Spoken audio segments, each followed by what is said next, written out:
Good morning, good afternoon, good evening, folks. Michael Zuber, one rental at a time. We are back with our Monday guest, Mr. Greg Dickerson. How you doing, sir? Doing great, Michael. How are you today? I'm doing well, man. So I don't know if you saw this. This certainly hit my radar, given my focus on residential real estate. That's where I'm buying. That's what I'm looking to buy. They came out with a number that frightened me. It actually like took me back when I read it, but now that I've thought about it for a week, I think they're right, and I think they actually might be low. So what they did, Greg, is they said that the U.S. residential housing market could see another 16% appreciation by the end of next year.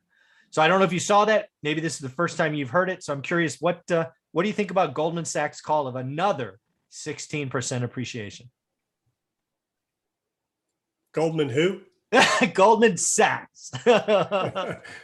You mean the guys that just came out with record earnings? Yeah, those guys. Of all of the stimulus and free money that the federal government is putting into their pockets because they're buying their mortgage-backed securities. Yeah, those guys. Yes. Yeah. So what are you gonna say? You know what I mean? You just made record earnings off selling these instruments to investors. They're calling their book. Exactly, just like they did in 08, 09. I mean, who do you think was leading the charge there? So, and who do you think was in charge, of the Fed and all of that? Yeah, Goldman Sachs guys. Powell's a legacy Goldman guy, right?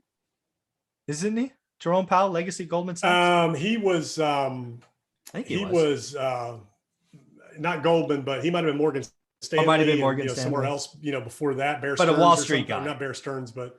He's a Wall Street guy now. Neil Kashkari's Goldman. He was in there. Hank Paulson, who was the Treasury Secretary, during the crisis. Yeah. He's Goldman. So they're all connected, and of course, who's the guy at Harvard now? Larry Summers, when he was in there. Mm-hmm.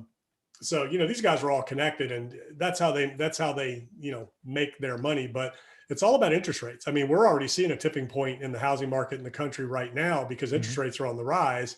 Mortgage refis are down, sales are down. Mm-hmm. We're seeing a lot of areas where actually there's another entity that came out and said, we're actually going to see oversupply in the housing market again real soon because, the way this is going to turn with interest rates. So we're already seeing in some areas, builders are having to offer incentives again because people have, backed out. They just, they don't want to buy at the top of the market. Mm-hmm. So we're seeing pushback from buyers and we're seeing days on market go up in a lot of areas. Now, again, real estate's hyper local. Every market's different.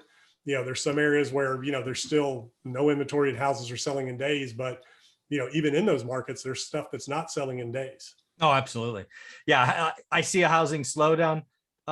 Actually, let's ask it this way. Let's ask this question. So no to 16% appreciation. Do you think national housing goes negative next year? I really don't know. It's all about interest rates. So It's hard to say because it's all about interest rates. Now, let's do it this way. Okay. All things being equal and on the same path we're on now, absolutely. Okay. I mean, if interest rates remain at record lows and, inventory levels remain where they are, then absolutely. You're going to see another 16, 20%, just like we've seen the last 2 years, right? Okay. So if supply stays now, half of normal. Yep. Sorry. Go ahead. Yeah, all things being equal to now, absolutely, you would absolutely expect values to rise. Okay, all right. So interest rates rough and tough 3%, inventory half of normal, meaning below what a normal market is. Prices continue racing higher. That means if interest rates go up. Yeah, everything backs up. Now, here's the interesting thing. So, you and I have talked about what's the number on interest rates that really change things significantly. And you think it's 4. I mean, you think it's 5. Yeah. I've said it's 4. Okay. We're seeing it 3 now. We're seeing whenever rates get over 3%, boom, refi rates, refi applications stop, the housing market cools off. I mean, very interesting because we've been under 3%. We have, so it's these psychological levels. It's like you said, it's consumer sentiment, but more than that, it's that payment. It's a payment. When everything's been reset from a value standpoint of payments at that sub 3% interest rate. You start getting over 3%, that payment changes. And I'm telling you, it's a couple $100 a month per percentage point in your payments. That makes a huge difference in the value of the house. It's that 10% number roughly for every percentage point. Could be more. as it goes up. So very fascinating that we're seeing 3% trigger a tipping point. Yeah. 4 would be catastrophic. 5, it's game over. Yeah, certainly. Yeah, I think we're right. I think that's the one disagreement we have. You think 4 is the number. I think it's 5. Yeah, we're going to find out, because I think interest rates have hit the low, and I think they're going up. I mean, just this morning, they're up over 1.61. Again, this is the 10-year. The 10-year kind of feeds mortgages. And I just saw something this morning. I sent it to my mortgage guy who I speak to on Wednesdays. Let me see if I can pull it up in the text real fast. It actually said, the other thing you have too is, people that are buying payments are budgeting, so you've got fuel. I mean, gas is at record highs again, crossing over $3 in most areas of the country where it hasn't been, into the mid 3s. Your area, it's probably in the 4s. Yeah, it's almost 5. Obviously. Yeah. So obviously that's huge. That puts a big dent. Somebody who's buying that $500,000 house, $400,000 or $500,000 house, they're budgeting monthly big time. Yeah. Then you've got, food costs have gone up, I mean, everything, taxes are going up. I mean, we're seeing real inflation that's here to stay. We still have the labor issue that's driving costs up across the board. I mean, the latest news that a lot of these big retailers are hiring private shipping companies to bring their goods in to go to smaller ports. Yeah. And bypassing the big log jam. I mean, they're just going to pass those costs along, to the consumer. So, I mean, we're seeing inflation everywhere you look right now that isn't going away anytime soon. So where's the first place that is going to affect people? It's in the payment that they can afford on their house, what they can afford on their cars. We're already seeing the car market flip, where, things are starting to come in check a little bit again. So, these are the things that, and this is all good because, values are just way too high right now and it needs to come down. But what I don't know is, what can the Fed do when inflation is too hot? They've already, the market bursts on, on Wall Street, and, the market starts to reset, real estate market starts to correct.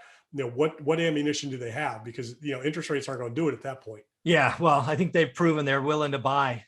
They've talked about buying ETFs and all, and it's scary to think about, frankly, if the Fed's going to do that in the market. I hope they don't. I just talked about on the daily financial news that 89% of stock market wealth is owned by 10%.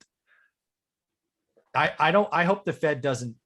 I don't know. It's just, yeah, I don't know. It's hard to think. There's an argument for some of that, there's a lot of retirees that have their money in the stock market, and the Fed is doing what they're doing to kind of keep some of that propped up. So that doesn't, they don't bankrupt the aging population of the country. But at some point, what they're doing isn't going to be enough. I don't know. I don't know if they can continue to capitalize the markets. Yeah, it's a tough conversation because, again, it's when you say 10%, that's, again, it's 401ks and pensions and all of that. So it's really, really tough to think about. But again, we need to watch what's going on. What were you going to say before we got a little bit of a delay, it looks like. We're making it work. I just think the thing we've got to watch is wages, right? For me, again, studying a lot in the 70s, the last 90 days or so, wages really drive this. And I think we are in a super cycle of wage growth.